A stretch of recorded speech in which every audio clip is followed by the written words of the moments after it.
इस फिल्म की शुरुआत में हमें ओलिविया और टिम नाम का एक जवान जोड़ा दिखाया जाता है, पर कुछ दिनों से उनके बीच कोई तो ऐसी बात चल रही थी जो उनके प्यार भरे रिश्ते में दरार डाल रही थी। वे दोनों ही एक दूसरे से नाखुश थे। लेकिन एक दिन ओलिविया ने टिम से कहा कि मैं फ्रांस जा रही हूँ एक नई जिंदगी की शुरुआत करने, और अगर तुम नहीं चलना चाहते तो मैं अकेली चली जाऊंगी। पर ओलिविया ने जैसे ही दरवाजा खोलने की कोशिश की तो उसने देखा कि एक काली सी अजीब सी दीवार ने रास्ता ब्लॉक कर दिया था, जो दीवार बहुत मजबूत नजर आ रही थी। जिसके बाद टिम ने जब डोरबेल वाला सीसीटीवी कैमरा चेक किया तो उसकी स्क्रीन भी काली हो चुकी थी। उन्होंने खिड़की चेक की तो वहां भी उन्हें वही काली दीवार ही नजर आई, जिसे देखकर ओलिविया बहुत घबरा गई। लेकिन जब उसने हेल्प के लिए किसी को बुलाना चाहा तो फोन पर एक भी सिग्नल नहीं था, और तो और उनका वाईफाई भी काम नहीं कर रहा था। टिम बार बार मदद के लिए चिल्लाने लग गया, और जब उसकी आवाज किसी ने नहीं सुनी तो उसने गुस्से में आकर दीवार में टक्कर दे मारी, पर इससे कोई फायदा नहीं हुआ। जिसके बाद वो दोनों सिग्नल ढूंढने लग गए। लेकिन जैसे ही टिम अपने फोन को उस काली दीवार के पास ले गया तो फोन की स्क्रीन में ग्लिचेस आने लग गए, जिसका मतलब था कि यह दीवार मिट्टी या सीमेंट की तो बिल्कुल भी बनी हुई नहीं थी। और जब उन्होंने एक ड्रिल मशीन की मदद से दीवार में छेद करने की कोशिश की तो उस ड्रिल मशीन का भी दीवार पर कोई असर नहीं हुआ। लेकिन जब उन्होंने घर की नॉर्मल दीवार पर ड्रिल किया तो उन्हें पता लगा कि उसके आगे भी वही काली दीवार ही है। पर तभी उन्हें अपने बगल वाले फ्लैट से कुछ आवाजें सुनाई दी जो बिल्कुल उनके बेडरूम से अटैच था। और जब ओलिविया और टिम ने ड्रिल करके देखा तो उन्हें मार्विन और आना दिखे, जो उन्हीं की तरह अपने फ्लैट में फंस चुके थे। काली दीवारों ने उनके घर को भी घेर लिया था और उनके फोन भी काम नहीं कर रहे थे, और ऐसा क्यों हो रहा है किसी को नहीं पता। टिम ने किचन में जाकर चेक किया तो पता चला कि उनके पास पानी भी नहीं है। ओलिविया को घबराए देखकर टिम ने कहा कि उनके पास कोई ना कोई सोल्यूशन तो जरूर होगा, यह बिल्कुल वैसा ही है जैसा कि वीडियो गेम। लेकिन ओलिविया ने उसकी बात काटते हुए कहा कि यह कोई वीडियो गेम नहीं है, बल्कि हम यहाँ पर फंस चुके हैं। दरअसल कुछ दिन पहले ओलिविया का मिसकैरेज हो गया था, जिस घटना ने उन्हें अंदर ही अंदर तोड़ कर रख दिया था, और शायद यही वजह थी कि ओलिविया फ्रांस जाकर एक नई जिंदगी की शुरुआत करना चाहती थी। लेकिन टिम इस बात पर राजी नहीं था। अब टिम ने गुस्से में आकर अपना फोन उस काली दीवार पर दे मारा, पर थोड़े समय बाद उसने नोटिस किया कि उसके फोन का एक टूटा हुआ हिस्सा दीवार से चिपक गया था। उसने पास जाकर वो टुकड़ा हटाया भी, पर वो फिर से उस दीवार से चिपक गया। इतने में ओलिविया भी हाथ में कॉफी लिए टिम से माफी मांगने वहां आ गई, और फिर दोनों मिलकर उस दीवार पर लोहे की चीजें चिपकाने लग गए, जिससे उनका शक सही निकला कि यह दीवार मिट्टी या सीमेंट की नहीं बल्कि यह एक मैग्नेटिक दीवार है। लेकिन इसी दौरान वह दीवार जोर जोर से हिलने लग गई और सारी चिपकी हुई चीजें तेजी से उनकी तरफ आने लग गई। जल्दी से ओलिविया को बचाते हुए टिम उसके सामने कूद गया, लेकिन टिम की कमर में बहुत सी लोहे की चीजें घुस गईं। जिसके बाद ओलिविया ने भी टिम की मदद करते हुए उसकी बॉडी से सारी लोहे की चीजों को बड़े ही ध्यान से निकाला,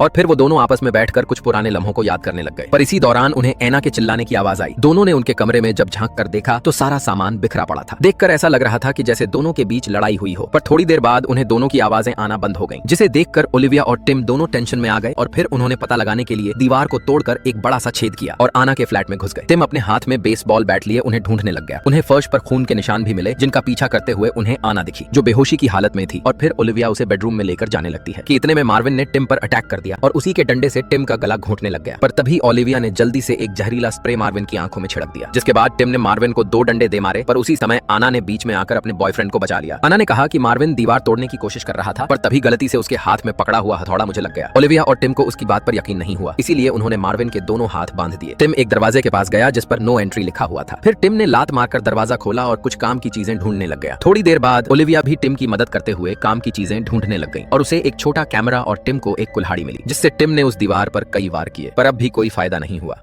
तभी मार्विन को भी होश आ गया, पर उसे कुछ भी याद नहीं था। पर आना के सब कुछ बताने पर वह बहुत शर्मिंदा हो गया। दरअसल मार्विन ने अपनी दवाई कुछ ज्यादा ही खा ली थी, जिसकी वजह से वह कुछ ज्यादा ही वायलेंट हो गया था। इन्हीं बातों के दौरान ओलिविया को एक आइडिया आया। उसने बिल्डिंग का नक्शा एक दीवार पर बनाकर कहा, देखो यह बिल्डिंग काफी साल पुरानी है, इसीलिए हो सकता है कि बिल्डिंग के बेसमेंट में वॉर शेल्टर हो जो सीधे ट्रेन स्टेशन से कनेक्ट हो, और अगर यहाँ से बाहर निकलना है तो यही एक रास्ता है। जिसके बाद टिम फ्लोर को तोड़ने लग गया, और सब यह देखकर खुश थे कि शुक्र है फ्लोर के नीचे वह काली दीवार मौजूद नहीं है। बहुत देर तक खोदने के बाद उन्होंने फ्लोर में एक बहुत बड़ा सा गड्ढा कर दिया, जो उनके सबके लिए नीचे जाने के लिए बहुत बड़ा था। पर जब टिम एक रस्सी की मदद से नीचे वाले फ्लैट में गया तो मिस्टर ऑसवाल्ट ने उस पर गन तान दी। टिम ने उन्हें समझाने की कोशिश की कि वह कोई चोर नहीं है, मगर मिस्टर ऑसवाल्ट मानने को तैयार ही नहीं थे। आखिरकार ऑसवाल्ट की पोती वहां आई तो उसने आकर उन्हें समझाया कि अगर हम किसी से कोऑपरेट नहीं करेंगे तो हम भी कुछ ही दिनों में मारे जाएंगे। जिसके बाद ऊपर खड़े बाकी 3 सर्वाइवल्स भी रस्सी से लटक कर नीचे आ गए, और अब टिम ने मार्विन के हाथों पर लगी टेप भी हटा दी। जिसके बाद वो दोनों फ्लोर को खोदने लग गए। दूसरी तरफ सिरा परेशान थी, क्योंकि उसके मोबाइल से एक भी मैसेज नहीं हो रहा था। सिरा ने ओलिविया को बताया कि जब वह सुबह बाथरूम गई तो उसने तभी इस काली दीवार को देख लिया था। तभी टिम को वहां एक टूटा हुआ स्मोक डिटेक्टर मिला, और जब उसने उसे खोलकर देखा तो उसे उसमें से एक मिनी कैमरा मिला। जिस पर टिम ने जब ऑसवाल्ट से पूछा तो ऑसवाल्ट ने कहा कि मुझे कुछ नहीं पता, ये डिटेक्टर्स तो बिल्डिंग के मालिक फ्रीडमैन ने लगवाए थे, और पिछले 2 हफ्तों से बिल्डिंग एक काले कपड़े से ढकी हुई थी, क्योंकि फ्रीडमैन कुछ मरम्मत का काम करवा रहा था। उन्होंने किचन का जब स्मोक डिटेक्टर चेक किया तो उन्हें वहां भी कैमरा मिला, जिसका मतलब था कि फ्रीडमैन उन पर काफी देर से नजर रख रहा था। अब क्योंकि फ्रीडमैन का फ्लैट उनके साथ ही था तो उन्होंने दीवार में छेद करना शुरू कर दिया। जिसके बाद वे सभी फ्रीडमैन के फ्लैट में घुस गए, पर उन्हें वहां पर फ्रीडमैन की लाश पड़ी मिली, और लाश के दोनों हाथ गायब थे, जिसे देखकर ओलिविया की हालत खराब हो गई। जिसके बाद टिम ने जब फ्रीडमैन का फोन चेक किया तो उसे फोन में काली दीवार की तस्वीरें मिली।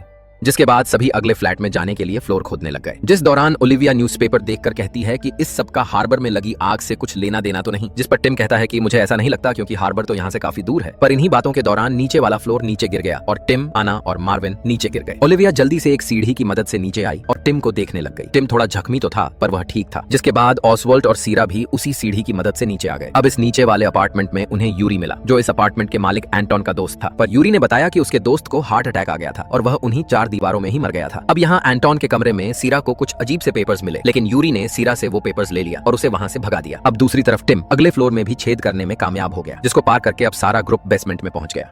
दरवाजा खोलकर वे कॉरिडोर से गुजरे और एक और कमरे में पहुंच गए। वहां उन्हें एक और एग्जिट का दरवाजा दिखा जो पूरी तरह सील था। उन्हें लगा कि शायद यही रास्ता बाहर शेल्टर तक जाता हो। ऊपर से यूरी सब कुछ देख रहा था। लिव ने जोर लगाकर सील तोड़ी और दरवाजा खोल दिया, लेकिन वहां भी वही काली दीवार सामने आ गई। यह देखकर मार्विन अपने होश खो बैठा और गुस्से में दीवार पर बार बार मुक्के मारने लगा। तभी मिस्टर ऑसवाल्ड ने अपनी गन निकाली और उसे धमकाया कि चुप हो जाओ, लेकिन मार्विन ने उसकी बंदूक छीन ली और दीवार पर गोलियां चलानी शुरू कर दी। यह देखकर सब लोग हैरान रह गए कि मैग्नेटिक फील्ड की वजह से गोलियां हवा में ही रुक गईं। टिम पहले अपने फ्लैट में ऐसा सब कुछ देख चुका था, इसलिए उसने सबको कहा कि झुक जाओ वरना गोलियां वापस लौट आएंगी। मगर मिस्टर ओसवाल्ड बुढ़ापे की वजह से तेजी से झुक नहीं पाए और उनकी मौत हो गई। लिया फौरन रो पड़ी। सब फिर वापस फ्लैट में आ गए। वहां एना ने कहा कि हम सबको यहाँ किसी वजह से फंसाया गया है। उसने बताया कि जब वह 15 साल की थी तो उसका साइकिल एक्सीडेंट हुआ था और वह 2 मिनट के लिए मर गई थी। उसने पूछा, क्या आप लोगों के साथ भी ऐसा कुछ हुआ है? लिया ने बताया कि उसकी माँ कैंसर की वजह से मर गई थी। यूरी ने कहा कि जब वह पुलिस में था तो उससे गलती से एक आदमी पर गोली चल गई थी। मार्विन को लग रहा था कि ऑसवाल्ड की मौत उसकी वजह से हुई है, इसलिए वह बार बार माफी मांग रहा था। टिम अपने बच्चे का जिक्र नहीं करना चाहता था, लेकिन लिव ने सबको उसके मिसकैरेज के बारे में बता दिया। इस बात पर टिम नाराज हो गया और गुस्से में दूसरे कमरे में चला गया। लिव भी उसके पीछे गई और दोनों के बीच बहस होने लगी। लिव ने कहा, हम सब जल्दी मरने वाले हैं तो फिर इस बात से क्या फर्क पड़ता है? टिम गुस्से में चिल्लाने लगा और उनकी बातें सबको सुनाई दे रही थी। उसने कहा, तुम चाहती हो मैं एक दिन में अपनी जॉब छोड़ दूं? फिर लिव ने कहा, जब से मिसकैरेज हुआ है तुम मुझसे सही तरह बात भी नहीं करते। क्या ये मेरी गलती है? मैं हर बार कोशिश करती हूँ कि बात करूं, लेकिन तुम हमेशा कंप्यूटर में व्यस्त रहते हो। यह गम मुझे अकेले उठाना पड़ रहा है। लीव रोती हुई कमरे से निकल गई। इसके बाद टिम ने सबको लेकर फ्रेडमैन के कमरे में क्लूज ढूंढने का फैसला किया। लिया ने कहा कि उसे एंटन के नोट्स भी चेक करने चाहिए। यूरी ने कहा कि वह सारे पेपर्स पहले ही देख चुका है, लेकिन लिया ने उसकी बात इग्नोर कर दी और खुद पेपर्स पढ़ने लगी। उसने देखा कि एक पेपर पर 4 स्पॉट्स बने हुए हैं जिन्हें लिव ने भी नोटिस किया। साथ ही एंटोन का बिजनेस कार्ड मिला जहां लिखा था कि वह नानो डिफेंस के लिए काम करता था। सबको शक हुआ कि यह काली दीवार असल में नैनोबॉट्स की बनी हो। ड्रॉअर के अंदर लिया और लिव को एक टूटा हुआ फोन और लैपटॉप भी मिला। यूरी ने कहा कि एंटोन ने फ्रस्ट्रेशन में उन्हें तोड़ दिया था। फ्रेडमैन के फ्लैट में टिम ने नोट किया कि यह कमरा बाकी अपार्टमेंट्स के रूम से छोटा है। उसने दीवार पर नॉक किया तो समझ आया कि दीवार खोखली है। इसी वक्त मार्विन को एक रिमोट कंट्रोल मिला जो उस सेंसर से कनेक्ट था। अब बस उन्हें इसका पासवर्ड चाहिए था। टिम ने अपनी चालाकी दिखाई और रिमोट पर धूल फेंकी, जिससे दबाए गए बटन्स सामने आ गए। इस तरह उन्हें पासवर्ड समझने में आसानी हुई। दूसरी तरफ लिया और लिव एंटोन के फटे हुए पेपर्स देख रहे थे, जहां उन्हें एक पेपर पर एक कोड मिला। इस पर यूरी अचानक जोर जोर से हंसने लगा और बोला कि अगर यह दीवार खुल गई तो अंदर जानलेवा रेडिएशन घुस सकती है। तभी एना वहां पहुंच गई और कहा कि हमें कुछ मिला है, जल्दी चलो। कुछ कोशिश के बाद टिम ने पासवर्ड क्रैक कर लिया और दरवाजा खुल गया। अंदर उन्हें कंप्यूटर्स मिले जहां सभी सीसीटीवी कैमरों की फुटेज रिकॉर्ड थी। टिम ने फुटेज में देखा कि कैसे काले बादल अचानक एक दीवार बन गए। फिर उन्होंने एंटोन की डेड बॉडी देखी, लेकिन यह वही जगह नहीं थी जो यूरी ने बताई थी। इससे पहले कि लिव उससे कुछ पूछती, यूरी वहां से चला गया और मार्विन उसके पीछे चल दिया। जब लिया ने एंटन की लाश देखी तो उसके गले पर गहरे नीले निशान थे। इतने में यूरी वहां आ गया। कंप्यूटर रूम में टिम को एक वीडियो मिला जो एंटोन की मौत से थोड़ी देर पहले रिकॉर्ड हुआ था। फ्रेम खाली था, लेकिन पीछे lights bar bar on off हो रही थी। मतलब एंटोन उस वक्त ब्लैक वॉल खोलने की कोशिश कर रहा था। तभी साफ हुआ कि यूरी ने एंटोन का गला घोंटकर उसका कत्ल किया था। मार्विन जब एंटन के कमरे में गया तो उसने देखा कि यूरी सारे पेपर्स जला रहा था और लिया की डेड बॉडी जमीन पर पड़ी थी। हाथ में जलते हुए पेपर्स लेकर यूरी उसके पास आया और कहने लगा, ये दीवार हमारी हिफाजत के लिए है। उसी वक्त टिम गन लेकर वहां आ गया और उसने यूरी को मार्विन का गला घोंटते हुए देख लिया। इस झगड़े में मार्विन का सर टकराकर चोट लग गई। फिर यूरी ने टिम को नीचे गिरा दिया और उसे मारने लगा, लेकिन मार्विन ने हिम्मत करके यूरी पर हमला किया और उसे बेहोश कर दिया। गन मार्विन के हाथ में आ गई और वो गोली चलाने ही वाला था कि लिव बीच में आ गई। उसने कहा, अगर तुमने यूरी को मार दिया तो हम कभी भी ब्लैक वॉल खोल नहीं पाएंगे, क्योंकि रास्ता सिर्फ उसे मालूम है। जब टिम ने यूरी का बैग चेक किया तो उसमें अलग अलग थियरीज की किताबें निकली। लिव ने अंदाजा लगाया कि शायद यूरी ने लिया को इसलिए मारा क्योंकि उसने ब्लैक वॉल का राज जान लिया था, बिल्कुल एंटोन की तरह। एना फिर से सीसीटीवी कैमरा चेक करने लगी। पेपर्स में उन्हें एक पैटर्न समझ आया, जिससे टिम को एहसास हुआ कि एंटोन ने इस कोड को सॉल्व कर लिया होगा। साथ ही लिव को एक कार्ड मिला जिसमें एक हार्बर का पता था, वही जगह जहां आग लगी थी। यूरी ने बताया कि ये दीवार असल में एक डिफेंस सिस्टम है जो हार्बर में लगी आग की वजह से एक्टिवेट हुआ। तभी एना को कंप्यूटर में एक और क्लू मिला। उसमें लिखा था कि एंटोन ने एक फोन ऐप बनाई थी जो ब्रिक्स को स्कैन करके क्यूआर कोड बनाती थी। अगर 4 खास स्पॉट्स को लाइट से प्रेस किया जाए तो दीवार खुल सकती है। लिव वो टूटा हुआ फोन ले आई जो पहले मिला था और टिम ने उसका डेटा निकालकर ऐप दोबारा क्रिएट कर ली। फिर सब लोग फ्लैट के दरवाजे पर गए और ऐप का यूज किया। स्क्रीन पर पर 4 पॉइंट आए जिन्हें टिम ने प्रेस किया। अचानक ब्रिक्स एक लिक्विड जैसी चीज में बदलने लगी। फिर एना ने उंगली से उसे छुआ तो उसका हाथ चिपक गया। एना का हाथ फंस गया और नैनोबॉट्स ने उसके पैरों को भी जकड़ लिया। एना ने हाथ बाहर निकालने की बहुत कोशिश की लेकिन बाहर नहीं आ रहा था। सब मिलकर उसे खींचने की कोशिश करने लगे। अफसोस कि वो उसे नहीं बचा पाए और दीवार दोबारा सॉलिड हो गई। मार्विन ने देखा कि उसका आधा शरीर गायब था और वो मर चुकी थी। सबको तब समझ आया कि फ्रेडमैन के साथ भी यही हुआ होगा। यूरी हंसकर बोला, तुम सब कभी बाहर नहीं निकल सकते। गुस्से में मार्विन ने उसे गोली मार दी। थोड़ी देर बाद मार्विन भी मर गया। ये सब देखकर टिम ने लिव से माफी मांगी और कहा, मिसकैरेज के दिन से मेरे अंदर कुछ टूट गया था और मैं समझ नहीं पा रहा था कि इसे कैसे सही करूं। दोनों एक दूसरे को गले लगाकर रो दिए। बाद में टिम ने ऐप दोबारा ट्राई की। लिव ने देखा कि हर बटन पर लाइट अलग अलग दफा फ्लैश होती है। दोनों ने फुटेज देखी कि एंटोन ने किस ऑर्डर में बटन प्रेस किए थे। इतने में यूरी दोबारा होश में आया और अचानक टिम पर सर से वार कर दिया। फिर वो लिव के पीछे भागा जो पीछे हटते हटते होल में गिर गई। फिर टिम ने यूरी को भी लात मारकर नीचे गिराया और खुद भी उसके पीछे जंप कर गया। दोनों बेसमेंट के कॉरिडोर में घुस गए और दरवाजा बंद कर दिया। यूरी अंदर आया और टिम का गला घोंटने लगा। इसी दौरान ऐप ने फाइनली काम किया और ब्रिक्स खुलने लगी। टिम ने लिव से कहा, तुम भाग जाओ, लेकिन लिव रुक गई। जब यूरी टिम को चाकू से मारने लगा तो लिव ने उसके सर पर वार किया। इस तरह टिम और लिव दोनों आखिरी दरवाजे से बाहर निकल गए। बाहर आकर उन्होंने देखा कि पूरा शहर काली दीवारों से ढका हुआ है। दोनों अपनी वैन में बैठे और चल दिए एक ऐसी जगह की तलाश में जहां ये ब्लैक वॉल्स खत्म हो जाएं।